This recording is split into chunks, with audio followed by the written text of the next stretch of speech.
வணக்கம் மாணவர்களே, எல்லோரும் எப்படி இருக்கீங்க? என்னென்னா, ஒரு சில மாதங்களாக நான் வீடியோ என்னால் போட முடியல. அதுக்கு சில குறிப்பிட்ட காரணங்கள்னால சொல்ல முடியும். அதனால் போட முடியல. இப்போ நான் என்ன சொல்ல வரேன்னா, நம்மளுடைய வாழ்க்கை மாற்றங்கிறது எல்லாமே நம்ம கையில் இல்லை. எல்லாமே ஆண்டவன் கையில் தான் இருக்குது.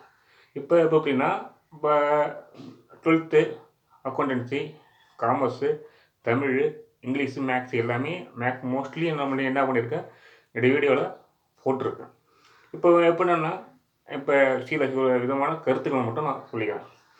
என்னென்னா, நம்மளை யாரும் மதிக்கலைன்னு வச்சிங்களேன், நம்ம அதை பற்றி என்ன பண்ணக்கூடாது, கவலைப்படக்கூடாது. அப்போ என்ன பண்ணணும், அவங்க வெறுக்கிறாங்களா, அவங்களுக்கு திரும்ப அதிகமாக அன்பை காட்டுங்க. அவ்வளவுதான், வேறு ஒன்றும் கிடையாது. இப்போ பார்த்தீங்கன்னா, மழை காலத்தில் கூட இப்போ பார்த்தீங்கன்னா அதிகமாக காக்கா, குருவிகள் எல்லாமே இருக்கும். தண்ணி தாங்க இருக்கும். மாடியில் என்ன செய்வீங்கன்னா, தண்ணியை பிடிச்சி வைங்க. நான் என்ன பண்ணுறேன்னா, உங்களை மட்டும் நம்புங்க. அவங்க மோட்டிவேஷன் சொல்கிறாங்க, இவங்க மோட்டிவேஷன் சொல்கிறாங்கன்னு மட்டும் நினைக்காதீங்க. உங்களுக்கு என்ன தோணுதோ அதை மட்டும், மனத்தாட்சி என்ன தோணுதோ அதை மட்டும் நீங்கள் செய்யுங்க. அது 100% வந்து ரொம்ப ரொம்ப கரெக்டாக இருக்கும். தெரியுதா? Okay, thank you all. என்னுடைய வீடியோ